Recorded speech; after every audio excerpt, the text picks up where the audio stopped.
Akita here, so welcome to the VR Tech channel. I've been using for a while the update v66 PTC, so public test channel, on my MetaQuest 3, MetaQuest 2 and MetaQuest Pro. And in this video we're gonna see what's new and also what to expect with the full release thanks to the data miner Lina. Because yeah, there's some very interesting stuff coming. So well, let's discover it together in this video.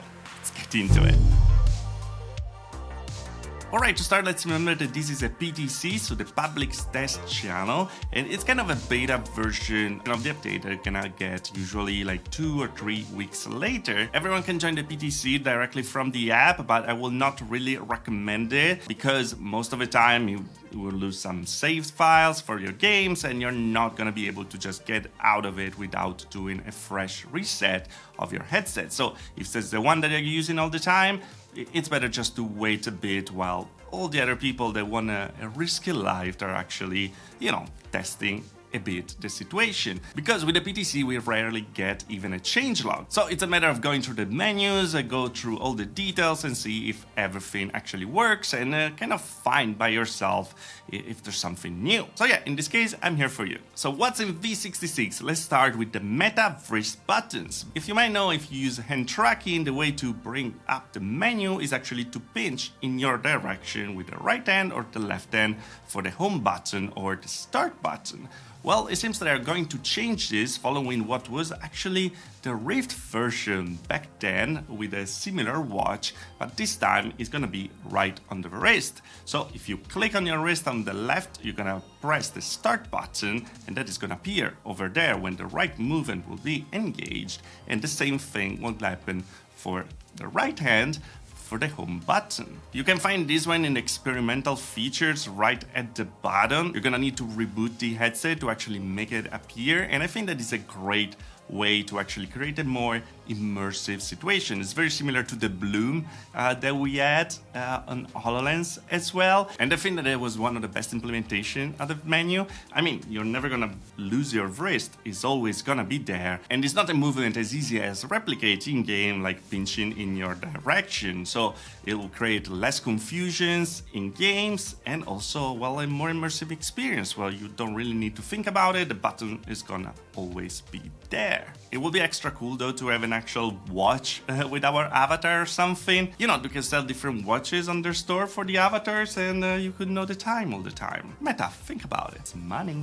Next one is on space setup, manage your spaces, where you can actually rename any spaces that you've scanned or clear your space history. Unfortunately, this one doesn't work as intended just yet, as we can just clear the history and not rename it, but yeah, that's a new feature that probably is gonna arrive completely functional in v66. Also, this is a big surprise for me, it's not just for v66, but it happened now. We have the new environment. I was waiting for this one for so long, and I have to say that it didn't disappoint at all. The sounds are freaking amazing in there. It's just so relaxing to be like on the mountainside, close to a lake. I just like sat there and just relax and enjoy the moment. And yeah, for someone that always uses mixed reality within the menu, I mean, I wanted to switch to this one, and right now, for now, I'm not looking back. So yeah, very well done. Hopefully they do more of these kind of environments because they're just, nice looking. Photogrammetry, it just feels great. But now let's get to some features that are not there yet, but they were discovered by Lina, datamining, the actual code, and we have the new download folder that suggests that user might be able to actually manage and sort the updates and the downloads. It's actually something that we need for the updates mostly because we never know how big is an update, how long it's gonna take an update. We just click on the update button and hope for the best. With this one we might have a bit better control instead of having to rely on the notifications that they're not even meant to do that in the first place. The other one is the Meta AI assistant. This one is actually pretty cool. It will be the same one that we have already on the Meta glasses. And if this is gonna be able to actually use the cameras to see the surrounding, will give you information about what you're seeing, of course, and having an assistant that is not the Facebook, Meta that we have right now, that works like crap by something that you can interact with, or having a more granular control of the entire software in there. And because AI AI is coming, and probably also through the cameras of the pass-through, there's not gonna be a new feature called sensor lock, when every time that you switch off the screen of your headset, well, the sensors, so microphone and cameras, will turn off completely. This is a good thing and a bad thing. A good thing for privacy, of course, because when there's AI involved, it's actually a great idea to have control of your sensors. But on the negative side, because all the sensors are gonna be off when you're gonna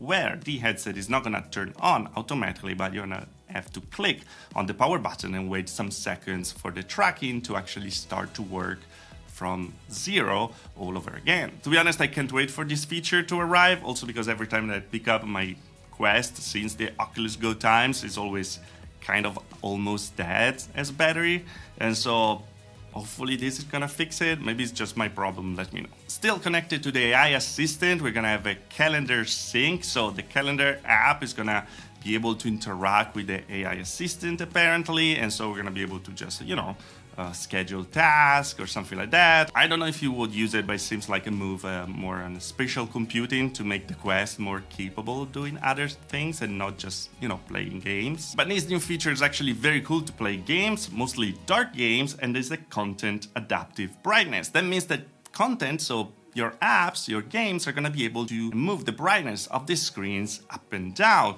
And it doesn't seem like a big feature, but it's actually pretty great when we consider that we have LCD displays, and if you play in a horror game or something like that, you really want a dark environment. The game can dim the screen without giving you, those grays that you usually get with the LCD displays that are not ever dark enough. This is not going to be automatic, by the way. It needs to be implemented by developers, so let's see if FNAF or something like that are going to be able to use it. It's pretty exciting, nevertheless. There's also more work on the codec avatars, the one that we saw with Alex Friedman and, Mark Zuckerberg. I don't think they're going to arrive in v66. I'll believe it when I see it. This one, though, is possible that we're gonna have in the full release because it's a movable keyboard. We actually saw a kind of a tease in the travel mode trailer, and right now it seems like you're gonna be able to move the keyboard in different positions when you are using the UI in tablet mode. We also have improvements to the do not disturb mode, where like in Android, you're gonna be able to put different timers and have a banner when the do not disturb is actually activated.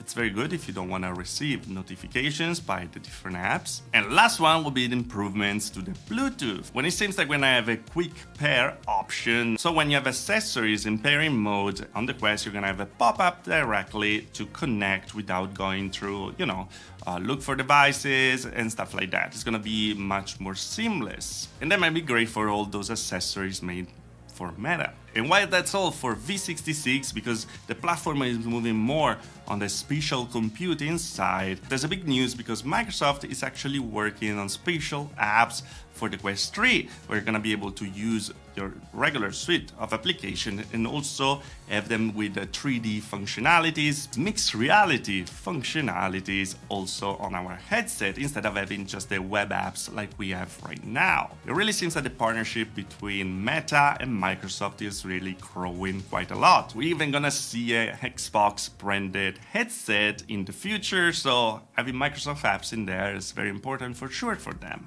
And before handing little news that made me very happy, Demeo is now available on the Apple Vision Pro, so if you have the Meta and you have Quest with the Vision Pro, you can actually play together because it's gonna be completely cross-play. Unfortunately, I tried it yesterday and there's no mixed reality mode for some reason. It's gonna arrive in the future.